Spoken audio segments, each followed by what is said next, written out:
Baik, teman-teman sekalian, kita turunkan amalan Rasulullah sallallahu alaihi wasallam pasca salat, apa yang beliau kerjakan, lalu kita jawab terkait dengan apa yang teman kita tanyakan.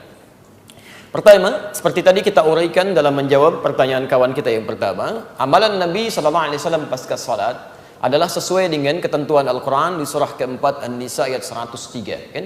Fa idza qadaytumus salata fadhkurullaha qiyaman wa qu'udan wa 'ala junubikum. Maka jika kalian telah menyelesaikan sholat, bergegaslah untuk berzikir kepada Allah, baik dalam keadaan berdiri, duduk, ataupun berbaring.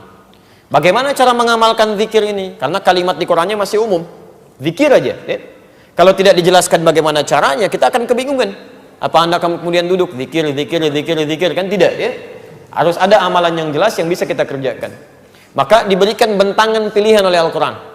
Semua amalan yang menjadikan kita ingat dengan Allah itu disebut dengan zikir. Saya ulang, semua amalan yang menjadikan kita ingat dengan Allah, tersambung dengan Allah, disebut dengan apa? Zikir. Misal, membaca Al-Quran itu bagian dari zikir. Karena Quran sendiri disebut dengan zikir. Quran surah ke-15 Al-Hijr ayat ke-9, posisi paling kanan di pertengahan. Inna nahnu nazzalna dzikra wa inna lahu lahafizun. Sungguh kami telah turunkan Al-Quran sebagai zikir. Jadi kalau Anda sedang baca Al-Quran, Anda sedang zikir itu. Ya, jelas di sini? Tayyib. Menghafal Quran itu bagian dari zikir. Maka disebutkan 4 kali di Quran surah 54 Al-Qamar ayat 17, ayat 22, ayat 32, ayat ke-40. Walaqad yassarnal Qur'ana lidzikri fahal mim muddakir. Dan sungguh kami telah mudahkan Al-Quran digunakan sebagai zikir. Diingat, dihafalkan. Jadi menghafal Quran disebut dengan zikir. Jadi kalau Anda sedang menghafal Quran, itu pun Anda sedang berzikir di situ. Jelas di sini? Salat itu disebut sebagai zikir. Quran surah ke-20 Thaha ayat ke-14. Wa aqimis salata lidzikri. Tunaikan salat sebagai zikir kepadaku, kata Allah. Jadi ketika Anda sedang salat, itu adalah bagian dari zikir. Berdoa termasuk istighfar, bagian dari zikir. Ya, Quran surah kedua Al-Baqarah ayat 152, posisi paling kanan sebelah bawah. Saya belum tuliskan tadi. Ya, fadhkuruni adzkurkum. Maka Anda zikir kepada saya ingat Anda. Dan doa sebagai bagian ingat kita kepada Allah Subhanahu wa taala, memohon kebaikan. Nah, sekarang kalau kita simpulkan, ya, Anda simpulkan misalnya, kalimat-kalimat zikir di Quran bentangannya banyak. Ada baca Al-Quran, kalimat thayyibah, ada istighfar, ada doa, ada sholat, ada menghafal Quran, termasuk saat Anda ikut ta'lim, Anda sedang zikir. Karena saat Anda mengikuti ta'lim, Anda ingat dengan Allah Subhanahu wa taala. Makanya mohon maaf ya, ta'lim yang baik itu bukan hanya mengajarkan materi yang Anda ketahui, bukan itu yang diinginkan. Ta'lim yang baik itu diisyaratkan oleh Quran adalah ta'lim yang bisa mengangkat iman Anda lebih dekat dengan Allah Subhanahu wa taala. Itu ada di Quran surah 58 ayat ke-11, posisi paling kanan sebelah bawah. Makanya ketika disebutkan di Quran, ya ayyuhalladzina amanu, dibuka dengan kata iman. Hei orang-orang telah menyatakan dirinya beriman kepada Allah. Idza qila lakum tafassahu fil majalis, jika diinformasikan pada Anda, dikatakan luaskan majlis. Majlis itu asalnya dari kata jalasa, berpindah dari posisi rendah ke posisi tinggi. Kalau Anda duduk di bawah, saya katakan fadhal ijlis, silahkan duduk. Itu bukan cuma duduk, tapi maksudnya pindah ke tempat yang lebih tinggi.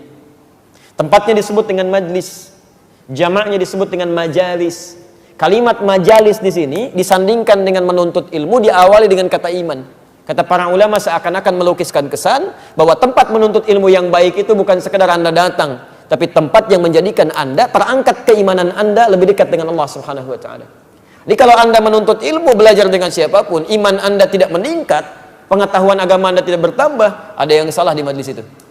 Makanya di ujung ayatnya dikatakan, yarfa'illahu alladhina amanu minkum walladhina utul ilma darajat. Orang-orang yang belajar seperti ini, imannya akan diangkat oleh Allah, plus pengetahuannya akan bertambah. Silakan antum cek. Kalau antum masuk ke majlis ilmu yang seperti ini, pengetahuan Anda pasti nambah.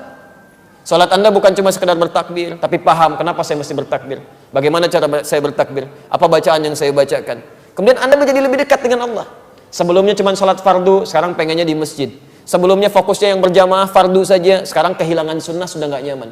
Dulu ketinggalan fardu Anda biasa-biasa saja, sekarang ketinggalan sholat sunnah, sudah nggak enak Anda. Itu ta'lim yang bagus, itu yang disebut dengan zikir. Disebutkan di Quran surah ke-9 misalnya 122, posisi paling kiri sebelah bawah. Itu sebanding amalannya dengan orang jihad itu. Nah, jadi dari semua amalan-amalan ini pasca sholat, apa yang dikerjakan oleh Nabi? Apakah berdoa? Ataukah langsung istighfar? Atau kemudian beliau misalnya baca Al-Quran?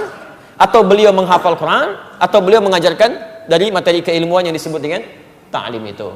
Bagaimana urutannya? Ditafsir di hadis-hadis ini. Pertama, lihat kalimatnya di hadis Muslim nomor hadis 591.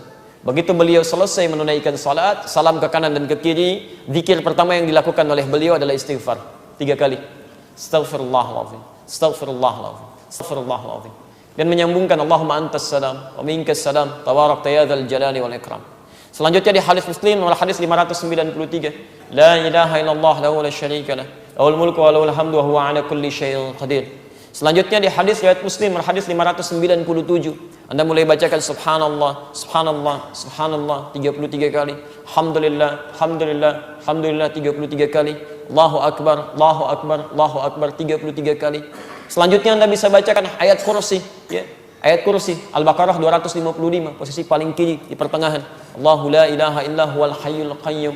Selanjutnya Anda bacakan surah Al-Ikhlas, ya, kemudian Al-Falaq, kemudian An-Nas. Setelah itu Anda berdoa kepada Allah Subhanahu wa taala. Doanya bahkan langsung disebutkan dan kami tuliskan. Ya, ada di Ibnu Majah nomor hadis 925. Yang Al-Ikhlas, Al-Falaq, An-Nas di Abu Daud nomor hadis 1523, yang Ibnu Majah nomor hadis 925 itu doa Nabi yang dilakukan setelah selesai zikir yang tadi itu. Kalimatnya, Allahumma inni as'aluka ilman nafi'a wa rizqan thayyiba wa amalan mutaqabbala.